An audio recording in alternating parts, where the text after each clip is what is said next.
Today, we will hear something from Concular, which is a startup from the makers of Restado that want to enable and scale up the reuse of old building materials. And today we have here Irene from the product development as the product manager of Concular. And also with us today is Dominic Campanella, the co-founder of both Concular and Restado, who is also available for questions later. But Irene will do the presentation today. And she is responsible for figuring out the customer's needs and the market insights to align product development with the customer's needs for Concular. She has a master's degree gained in Stockholm in product design engineering. And she says she's a truly green-hearted Climate Kick alumni, which is the biggest association working on climate challenges. So welcome, Irene, and the screen is yours. Thank you very much, Joanna, for the nice intro. And thank you very much to everyone joining tonight. I'm really happy to be here and introduce Concular and what we are doing there. And at the end, I'm very excited to hear the feedbacks and the opinions. And we are both, with Dominic, very happy to answer every questions at the end. So this may not be necessary to introduce the main problem to this theme, but still it's never enough to emphasize that the construction sector is responsible for 60% of the all global waste produced and 40% of the overall global greenhouse gas emissions. Moreover, 50% of the greenhouse gas emissions are emitted even before the building has been finished. This is caused by mainly the linear process, which has been in practice for several years by now, which is the take, make, waste model, meaning that whenever we build a building, after it's reached its end of life cycle, then it's just demolished and goes to waste. Only 1% of materials are reused today, and this is a number that we at Concular are aiming to rise significantly. There are some mega trends also rising in the past couple of years, such as the circular economy, urban mining, or reuse of products. For example, cities are working on strategies to fulfill their sustainability and different zero emission goals. Real estate investors will strive for circularity to increase the value of buildings because, for example, when circular materials are used for a building, those materials can be put back into the loop at the end of the life cycle of a building, meaning that the value is going to be increased of that certain building. And manufacturers are also, of course, introducing their take-back systems to recycle and reuse their products or product components in order to optimize their production efficiency, to save resources, and meet their own CO2 targets. There are also upcoming legislations coming to place to force or to support circular constructions. And this is again something that this team knows well. And here I would like to congratulate for the petition that you won lately. We have been really excited and we're really happy at Concular to see the numbers are going above 50,000. So that's a great achievement. And so these legislations will make Concular platform and services ideal to provide ready-to-use solutions for upcoming regulations regarding reuse quotas or low-emission governmental procurement regulations, which are expected to come in place in the next couple of years. And since this is a systemic change, what we are talking about, this is going to require every stakeholder to change. And so all these stakeholders in the construction value chain will have to adapt to this change. And that's what we aim to help at Concular, to provide digital ecosystem to help every stakeholder to adapt to the circular value chain. Our vision is to enable the construction sector to be reuse, resource and CO2 neutral. And how we do this in a big scale looks that we try to link the planned upcoming deconstruction projects with the upcoming construction projects and create the trading with reused materials possible between these two sites. So, for example, when it comes to the construction project, we go to the spot, we do a reuse assessment that I am going to talk in more detail soon. And after this reuse assessment process, we create a digital material inventory of the building, which is soon coming to its end. And we provide all those materials which are for sale in our marketplace to the construction site.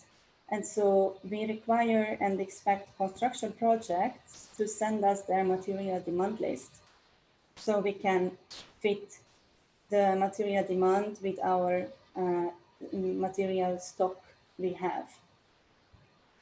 That's how we do the matchmaking, but then let's have a look in more detail how do we do the reuse assessment service for the deconstruction projects. First, we start with an assessment. So we go to the building, we have a look what kind of materials and products this building consists of, and we assess, we examine which materials or products could potentially be reused. We take into account factors such as disassemblability, how easy it would be to dismantle certain products and materials from its environment. What is the reuse potential of this material after it has been dismantled? And what is the market value of this material? After we have done the physical assessment on place, this where the magic comes, the digitization. So every reusable material that we have detected before, we are going to create a digital twin, which is called material passports. And all these material passports are going to include certain information of this material or product, such as product specification, for example, manufacturer of the product, year of manufacturing, dimensions of the product, material components that the product is made of. And after this, the condition is also listed in the material passport because the material can have from looks as new until badly damaged condition. Reusability factors are also listed and taken into account in this material passport, and then of course the location, so where this certain material or product is taking place in the built environment. After we have done the digitization, like having digitized all these materials are going to create our digital material database. And those materials which are for sale, we are going to put into our marketplace. And construction site or those who need the material can buy these materials. We are not going to disassemble any material before it has been sold. So right after the material has found its second home, we are going to go on place and doing the value-oriented deconstruction. But we are also going to provide the entire supply chain management from the reuse assessment and then the value-oriented deconstruction until the logistics and the storage, if it's needed, up until the reinstallation of the products. So we are always giving a hand and helping in every processes in both the sides, the deconstruction and construction side. And we also create local circular value chains and empower local networks. Because the closer the material is sold, into its original environment, the better. And at the very end, to prove and conclude the economical and environmental benefits and impact of a project, we provide our customers with lifecycle analysis and lifecycle cost analysis, which are then also going to be sufficient and supportive for ESG reportings and further marketing efforts. So just to give a frame of what I've just said, we are helping the deconstruction projects with reuse assessment and selling materials, and we are helping construction projects to finding the materials that they need. So reusing materials will enable the up to 30% savings on the construction costs. Up to 8% of building value can be increased. Up to 8% the value can be increased of a building by circularity evaluation. And ideally, up to 100% can be saved on CO2 emissions, resources, and waste by reusing materials. We have currently 9 running active projects which have been confirmed, which counts 150,000 square meters in total. And we are also having 200,000 square meters in the pipeline, which has not yet been confirmed. So just give a little bit of insights to better understand these projects. One is, for example, in München. It's a 5,000 square meter former previous Adecco store. And here the goal is to reuse every material which has been used in this grocery store. As a result, as of now, we have digitized 200 different construction material groups, and the saving potential of this project is 250,000 CO2 equivalent, and 200,000 euro could be saved on the construction costs. Another project is in Tübingen. This is a former Medizinischen Institute. And here again, this is a 4,000 square meter project, and the goal is again to reuse as many previous products and materials in this building as is possible. And we have done our reuse assessment here already and have documented the products and materials as well. Briefly about our team, we have Dominic and Julius as founders. Dominic is coming from an IT background, and Julius has several years of experience in design and product management. We also have 2 very experienced architects on board. Mark is working in construction sectors and has more than 30 years of experience. He's helping us out with the reuse assessment. And we also have Linda on board. She's a circular construction expert working in academia as a research professor in Aachen.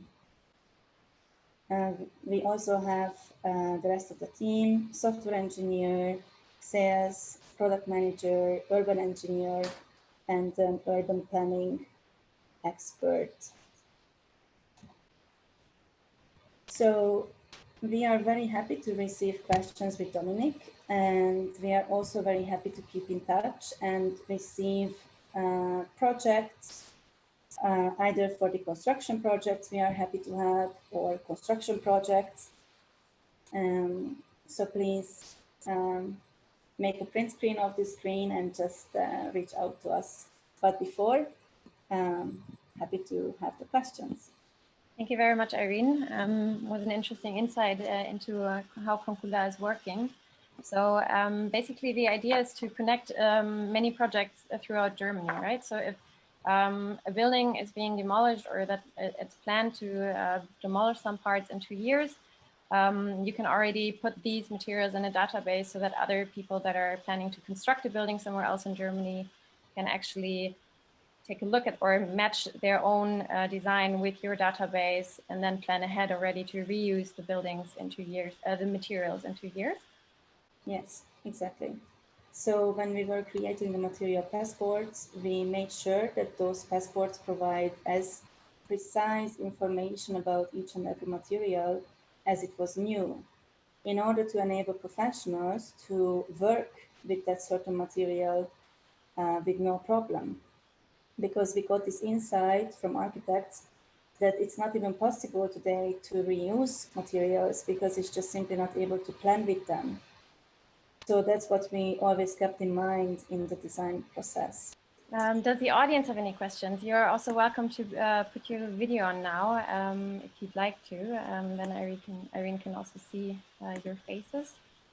You can also write them in the chat. And I think, Irene, questions in German are also fine, right? Yes, and Dominic is here, so German will never be a problem. That's great. So are there any questions? Would anyone like to put on their microphone or write it in the chat? Which are the most common materials or the best materials that you can reuse? What did you find out in your material assessment?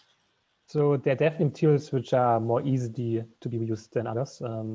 For example, one material which always comes into mind are windows, which are basically quite difficult to reuse because of the standards which changed over the years. So like a window which was built into a building 40 years ago is difficult to be reused because it doesn't cannot be used due to regulations. Like what is quite interesting is everything which is interior. So because that also changes quite often. Now I have to find the words in English. I can also tell it in German, like Systemtrennwände, for example, is some very interesting materials, or like Böden, Deckenelemente. We have a lot in terms of Haustechnik, which can be reused. These are common materials and quite easy to also get out of the building, but also stuff like facade elements can be interesting. So depending on how the facade was created when it was built, as well as something like a steel beam is also quite interesting and valuable to reuse.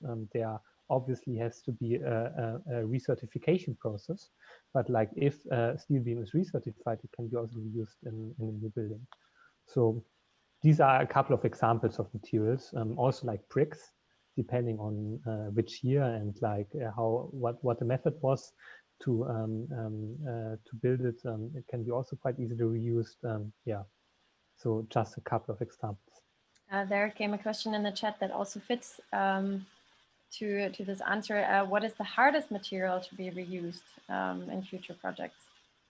I think I would say concrete. So like if you want to have a direct reuse, it's getting very difficult. Of course, you can cut concrete blocks out and can put it somewhere else, but that's also not like very easy. So yeah, concrete is really difficult to reuse. I mean, you can recycle it, but it's also not really great to recycle concrete. So yeah, this is something definitely very hard. And in terms of volume for a lot of buildings, also quite a lot. Especially but also like, sorry, yeah. No, go ahead. So, and what I mentioned, windows, when they're too old, and exterior doors also are difficult. And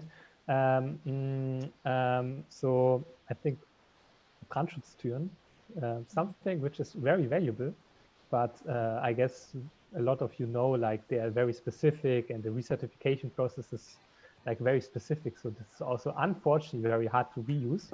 Also, there's a lot of potential. So we're still on that to crack that. I guess with concrete, it's also, I mean, for you, it's mainly about recycle or reusing elements, right? And not so much about recycling. So Exactly. because a lot of, yeah, there's not so much prefabricated concrete elements. Yeah, I mean, that is also something which is coming up, but like when we are building now something, yeah, we have to wait 20 years at least, hopefully longer until then we can reuse it. So, so in the 70s, 80s, unfortunately, they didn't build too much with concrete blocks. I will go through all of the questions, but this one actually fits here as well. And because someone's asking, isn't it crazy that we build down buildings that are only there for 20 years? Do you calculate life cycle CO2 footprints of such projects? Yes, that's very crazy. Yeah, especially, yeah, so like as Irene said, we have one project. It's not even 20 years old and it's a really good condition. And it can be also used for something else, but like yeah, so it's so like maybe also to give you the history of that project, there was a public outcry because they wanted to demolish it, and so like they in the end got the permission to demolish it, and so now we at least help to reduce yeah, the amount of waste which is then produced.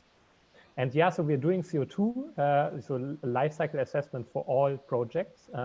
So we developed a methodology on like LCA calculation for reclaimed construction materials in a project with the RWH Aachen. And yeah, so we can calculate it for every project. And what size of project, like, does a project need to have for it to be interesting for you to work on it, to be profitable or sustainable for you to disassemble and storage it? I would say it's any size. We are just very welcome to support projects with materials. Yeah, maybe to add there. So it depends a lot on the project. So there are, let's say there is a residential building, 10,000 square meters, but it's just concrete and in the rooms there's nothing. Of course, like then it's a bit difficult. You can still do a reuse assessment, or there's like a yeah 3,000 or 4,000 building square meter building, which is an office building in a really good condition. So then you have much more value which you can get out. So it depends on the building, and yeah, as Irene said, basically we can do it for every building, but we are focusing right now mostly on office building, industrial buildings, like universities, and yeah, like yeah, such like commercial buildings. So not a lot residential buildings. And how does it work with the logistics? I can, or I assume that it's quite difficult, especially the bigger the projects are and the more materials you kind of have to store and also make them better for reuse. How do you also match that, especially when projects are being built not at the same time? Yeah, so it's a quite complex project process for sure, and I mean that is our ambition, to make that complexity, or like to reduce the complexity to a simple process for the end user, so for the architecture of this. In the end, um, like we like based also on the on the network we built up with Restado in the last years, we got of course a lot of contacts locally to like logistic companies, but also demolition companies, and also storage places and so on. So and that like we have a huge database for a lot of these of the cities, and then depending on like the project, yeah, like we have like data on like how much, for example, transportation would cost from A to B, how much would on average like a storage and intermediate storage would cost, and so on. And like so the prices we quote then on Concular are already including all the costs. So let's say we have the project in Munich, and so this deconstruction project, and we have a construction project in Stuttgart and one in Berlin. So for Berlin, the materials from Munich are a bit more expensive because the transportation is higher than for the Stuttgart project. And for example, if there's a gap of 2 months between Stuttgart, the Stuttgart project, new construction project, and the deconstruction project in Munich, that of course also adds to the price. And so yeah, so it's in the end a calculation based on data we collected in the last years. would be great then if also the planners from both projects can be connected so that they might even be able to match the timing. Yes, yeah, it's a good idea, yeah. So the first question actually was which project you're working on in Cologne, in Köln. Yeah, so I mean, I can't tell too much about like specific about that project because we are like in initial phase. So I mean, you can reach out to us and then we can talk, can give you some more information, but I wouldn't tell that now publicly. Then another question. Elena Berman thanks you for your important work. And she would like to know, how do you connect with clients in the building industry that are interested in your pioneering work? I mean, that's a sort of opportunity, for example, right? I mean, we are trying to we're trying to have a lot of exchange with architects, with project developers, construction material manufacturers, and so on, by doing such presentations, by just talking to them directly, doing a lot of press work, and normally going to exhibitions, conferences, and so on. So I think, I mean, as you're all from the construction sector, the most important thing in the construction sector is to have a good network and also to build up trust with the clients. So this is basically what we're doing. Yeah, great that you're here today. Yeah, thank you for the invitation. Another question is whether it's necessary that you're already on board when the architectural planning is happening, so from the very early start. Yeah, please, as early as possible. Like if the project happens in 2 years, we are also fine to already talk to you. Like best case would be around 1 year before. And yeah, so the earlier the better, because that gives us a lot of headspace to then also in the end sell the material. Because of course we also have sometimes projects which are telling us, yeah, so deconstruction happens in 2 weeks and we have this 500 doors. Can you sell them? Then yeah, it's getting very challenging. But like if we have the 500 doors, if you know there are these 500 doors a year before, we can, before the deconstruction, before the tendering process starts for the deconstruction, we can already sell the material, which makes everything much easier. And there are basically 2 options for when you're planning a new project, right? So either we could contact you and ask, what do you have in stock in so and so many years, or we send you the full design and ask you which materials do you have. Yeah, so we have, or like what we will publish soon is a so-called product catalog. Like it's a database where we show the materials which will be available. But yeah, where we really want to go is an automated matching. Like you give us the material demand list and we match you the materials to it. But of course, there's much more complexity because, as you say, like these are 2 different architectural approaches, right? Either you plan a building and then you search for the materials, or you use the materials and then plan with the materials. I mean, you search the materials and plan with these materials then. And so like we also have projects where we, for example, reuse the materials from the building which is demolished on the new building which is built on this area. So that is, for example, really exciting if, like, let's say 5,000 square meters of brick facade is then reused again on the same building. And not the same, but like the building which is then put on the area. I guess a lot of new designs also are necessary then to kind of invent new uses also for different materials. Yeah. And not necessarily reuse them for the same purpose as the old one. Yeah, but it also gives history to the building, which is great because, like, yeah, so these materials, you know, these materials coming from another building or from the building which was on this area, and like it tells something. It tells something behind, yeah, like the material, and so. But yeah, of course, like then there's some more flexibility needed from architects in sometimes, yeah. Yeah, architects like a creative challenge, so that's good. Okay, let's continue with the questions. Quite a difficult one now. How do you handle pollution and building materials such as asbestos? And what about fireproof certifications, for example, for fire doors? So yeah, so we are not taking, so like materials which have toxic materials, we just don't sell them. So I mean, if you do a deconstruction, you have to do a Schadstoffgutachten, and like all the materials which are listed in that, we will not cell, because there's just like, you can't do that. And yeah, this fireproof, so yeah, so depending on the materials, then we like do recertification, right? And so like a recertification can also include this, how's it called, fireproof certification. But there are some materials which it's not very easy right now, as said, for the fireproof doors, where the process is very complex, and so we still have to figure out how to do that. And I suppose you do a quality analysis of the materials then to see if there are any toxic compounds. Yeah. Yeah. So this is actually done anyway when the demolition takes place. Yeah, and if not, we can do it by our own, but we will never send material which we didn't check for any toxicality. And then there was a question about other companies that are working on similar ideas of reusing building materials.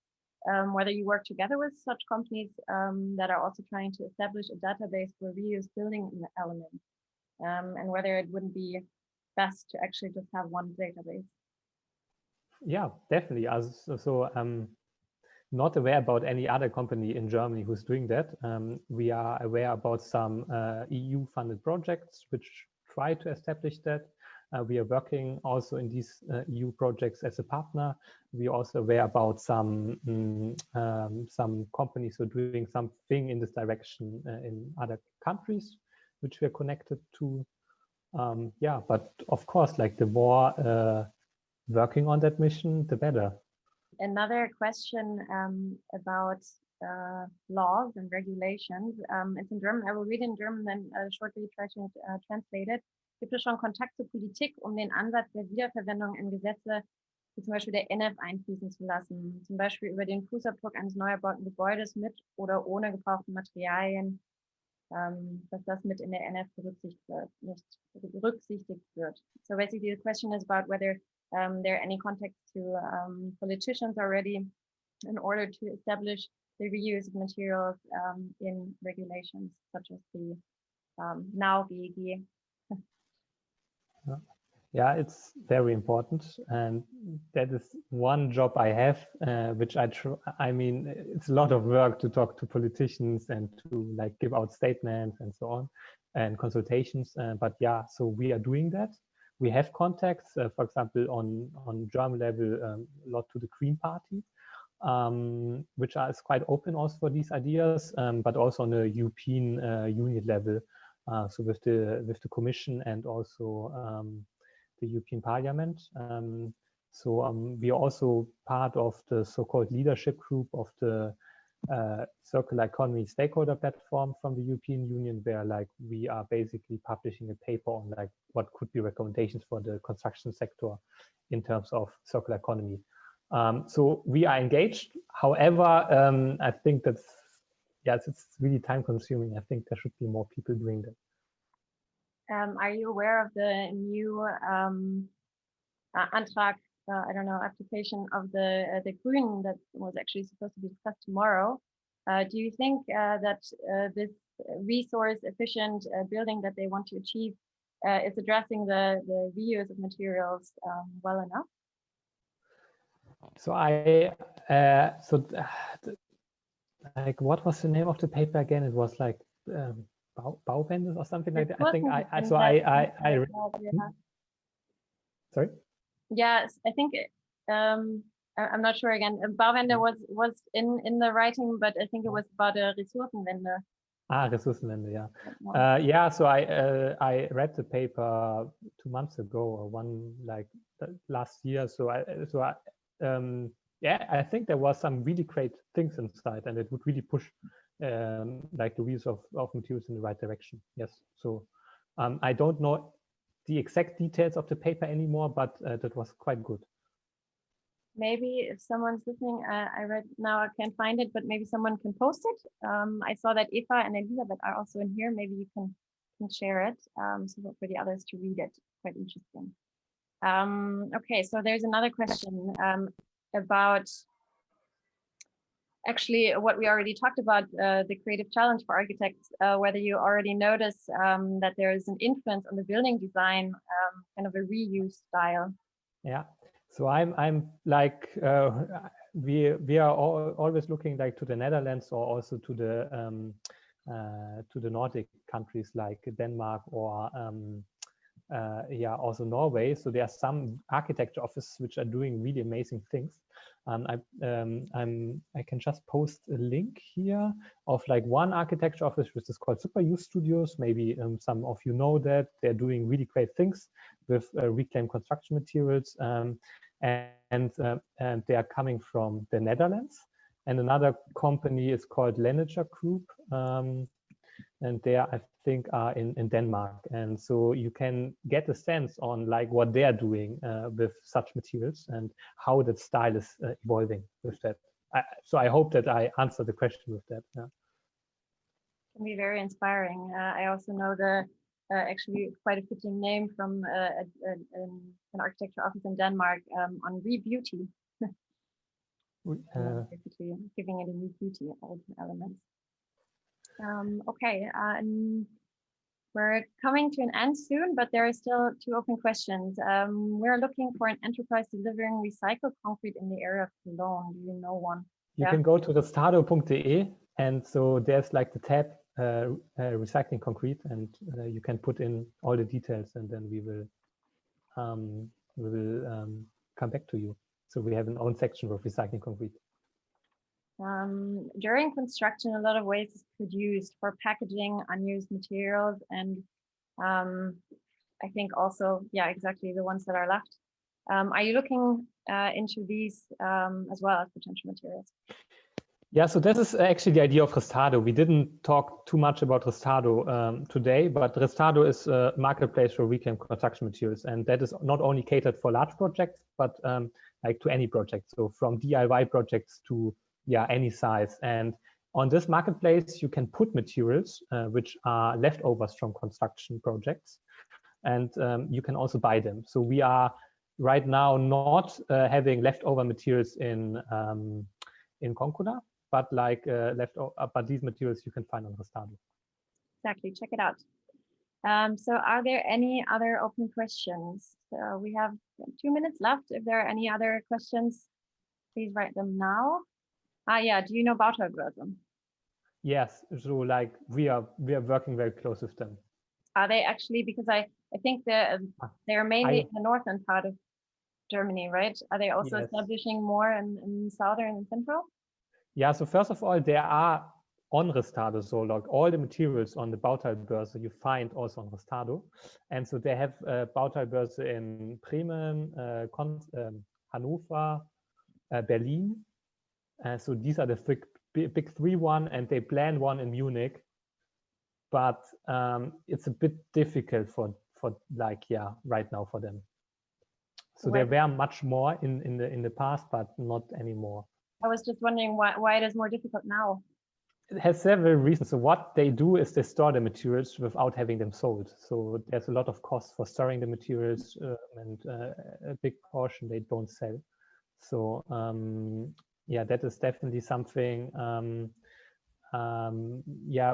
which changes the economics. And also they are more focused on residential buildings and smaller houses, and so the type of materials they have, so they have maybe 2 doors or like windows and so on, but not the same windows. So it's very difficult to use them for commercial projects. So it's more like for DIY, and it's very local. They don't deliver the materials to other cities and so on. So so they want to establish local networks, which is really great. But for that, you also you need the mindset in the region they are, and that wasn't the case in some of the region they are not anymore. Okay, then one last question before we end today. There's the question about whether you also take care that the materials that you sell again to be reused, whether they're being constructed in a circular way so that they can be reused easily in the future as well. Yes, I mean, so when these materials, they have a material passport. when they are getting bought on Concular. So the idea is really that you can track them now for the whole life cycle, and the idea is that they're not reused once but reused twice and so on. And of course, like, we are telling the project, like the construction companies, that they should build in the materials in a way that they can be deconstructed again. We can't prove that, right? But we have like everything in place that you can easily reuse the materials then another time. Great. Okay. Well, I think that was very interesting. Thank you very much, Irene and Dominic, for being here and answering all these questions. And thanks for all the people in the audience for being here. I hope to see you again next webinar, which for the ones that came in later is in 2 weeks on the 26th. And probably Inga Lill will be moderating again. It will be about the Kreislaufwirtschaftsgesetz together with Bundestagsabgeordnete and members of the Parliament of the Green Party. Yeah, thank you for the invitation, Jana. And this will also be recorded or was recorded, as I told you, and you can also find it then on our YouTube channel, and more information on future webinars on our social media and our website, where you can find the link on the top of our chat here. Have a nice evening. Bye-bye. Bye, everyone. Have a nice evening.